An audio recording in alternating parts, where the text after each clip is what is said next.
we're in the thick of 3 kids right now. Nick, I think I'm actually crazy. I said, I can't wait for the next one. And it was the first time he said, wow, you're a certified lunatic.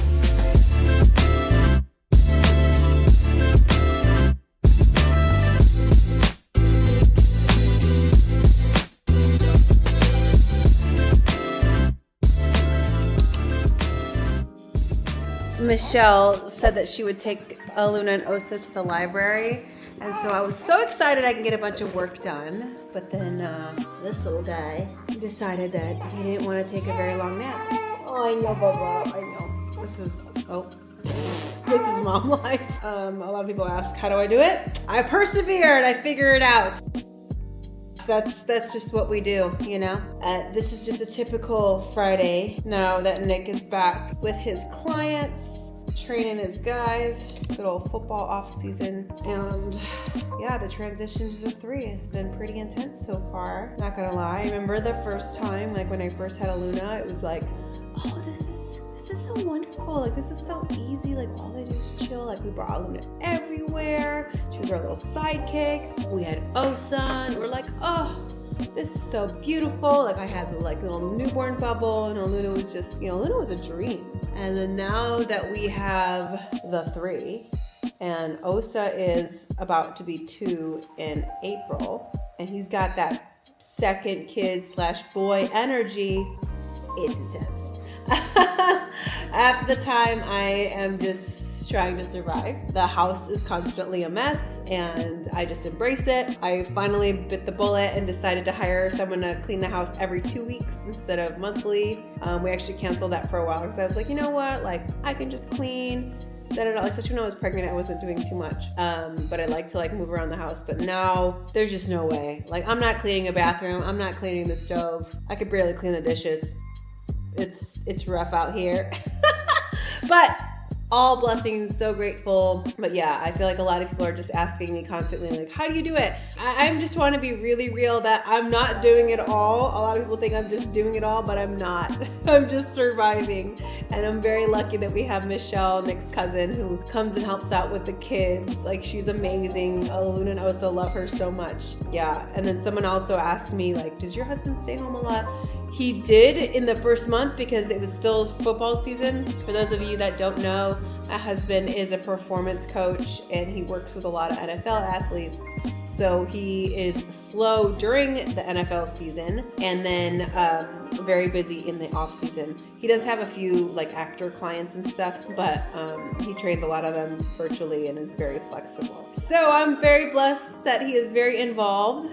We are in this generation now where a lot of dads are more involved, so it's just natural. And thank the good Lord I got one like Nick, because I didn't grow up with a dad, so I am so grateful that I've had someone like him. I'd love to just clone him for all the women in the world that want kids, because he loves being a dad. He loves having them with him all the time, and it's such a blessing. It's so funny because during the day I am just so freaking exhausted and can barely catch my breath, and I'm just so over it sometimes that by the time it's the end of the day, Nick is putting them down, or Luna and Osa, they're so used to him doing bedtime routine now, they don't even want me in the room now, which is kind of funny. And I'm I should just embrace it. I'm also kind of sad, but if just depending on what time Makoa goes down. But yeah, so then they are just so obsessed with him. But then I'll put Makoa down and then I try to go say goodnight to the kids. They want at least a hug and kiss from me, maybe some prayers or whatever. By the time I'm done cleaning the kitchen and trying to do the rest of the things, it's 8:15. And I just sit there and look at videos of all of them. Let me tell you, Nick is the one that wants a lot of kids. He could have 7 if I would be up for it. But I'm nearing 40, so don't think we're gonna get that many. But we have decided 4 or 5 would be cool, but we're in the thick of 3 kids right now. And then the other day when it was 8:15 and I was looking at the pictures, I was still nursing Makoa. I call him Osa still sometimes. I know, I'm getting all the kids' names messed up. I promise I know who they are, but I messaged him. I was like, Nick, I think I'm actually crazy. Because he goes outside while I feed. And he's like, what? I said, I can't wait for the next one. And it was the first time he said, wow, you're a certified lunatic, because he's always the one that's like, yeah, I can't wait. But we are like in the thick of it. Like, Nick is the most patient dad I have ever met. He will do anything for the kids. He's very patient. He's so good with them. He raises his voice, but he never like is impatient with them. It's so incredible to see. And as of late, it's the first time I've ever seen him impatient.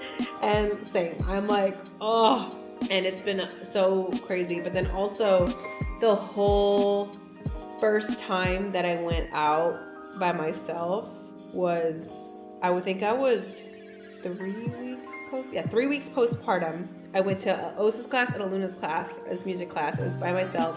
It was a disaster. Like, I shouldn't have done it. It was a little ambitious, and it didn't end well. I was not happy about how I reacted, because let me tell you, I had that mom rage because Aluna wasn't listening, Osa wasn't listening, Makoa was fine. He was sleeping through the whole thing of everyone crying. But it wasn't my proudest mom moment. But I feel like a lot of moms, we have that guilt so often. And I think it's really important for us to remember that we all go through that, because I felt so guilty that I was so mad and raised my voice and yelled, and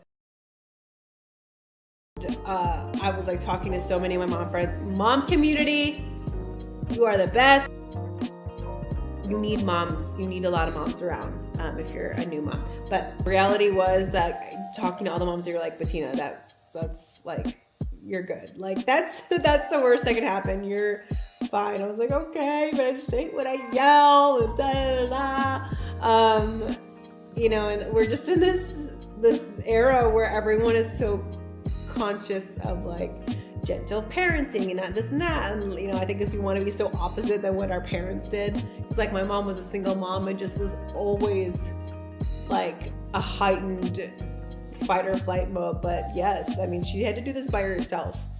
And I have Nick, who is so involved. I can't even imagine doing it by herself in a brand new country. I mean, she moved to the United States when she was 26. So imagine that, if you're someone that's 26 or under, or whatever, just like brand new country and no other person to help you. I mean, she did have amazing family members. Like, I had my aunt who took care of me a lot. She had 4 kids and took me on when my mom was working. So we were so blessed that we had that support. But I mean, really though, I can't even imagine how hard it was for my mom, because it's hard. It's hard out there. And I'm like, I have help. So I just think it's important for us moms to really speak more about how challenging it is, and try to get away from just the toxic positivity. I think it's really, I'm a big believer in making sure that we are positive and thinking gratitude all the time and abundance, and then praying and really praising God, because I feel like it's so important for us to know that He has a journey for us. At the same time, we have to speak the realities and share our stories with each other. I do think there's a big difference between venting and just empathizing with each other. I really try to just, as much as I can, think about all the blessings we have, but just also the realities, and having and sharing empathy with others, like our mom friends. So all that to say, I am just here to remind all my mom friends and anyone that is on the journey of motherhood, whether you have 1, 2, or 3, everybody's journey is different. It's all so challenging in the best ways. And I think the best thing that we can do is really work on ourselves so that we can show up the best we can for our kids and our family. And I say that not just with fitness, but with wellness and nutrition, so we can be here for a long time and we're taking care of ourselves. I get so many people asking me all the time how I take the time to exercise and do this, but I get my kids involved as much as I can. I know I'm grateful to have a gym here, but you don't have to go have a gym. You could do it in your living room, so just taking that time for you is really important, and know that you are doing a great job. I know that I need to hear that. My love language is words of affirmation. So I'm always telling Nick, like, just tell me I'm doing a good job or that I'm a good mom. You know, sometimes that's all you need to hear. But I'm here to tell you that you are doing a great job. And that's it. Mwah! Sending all the love to all the mamas out there. And baby butts.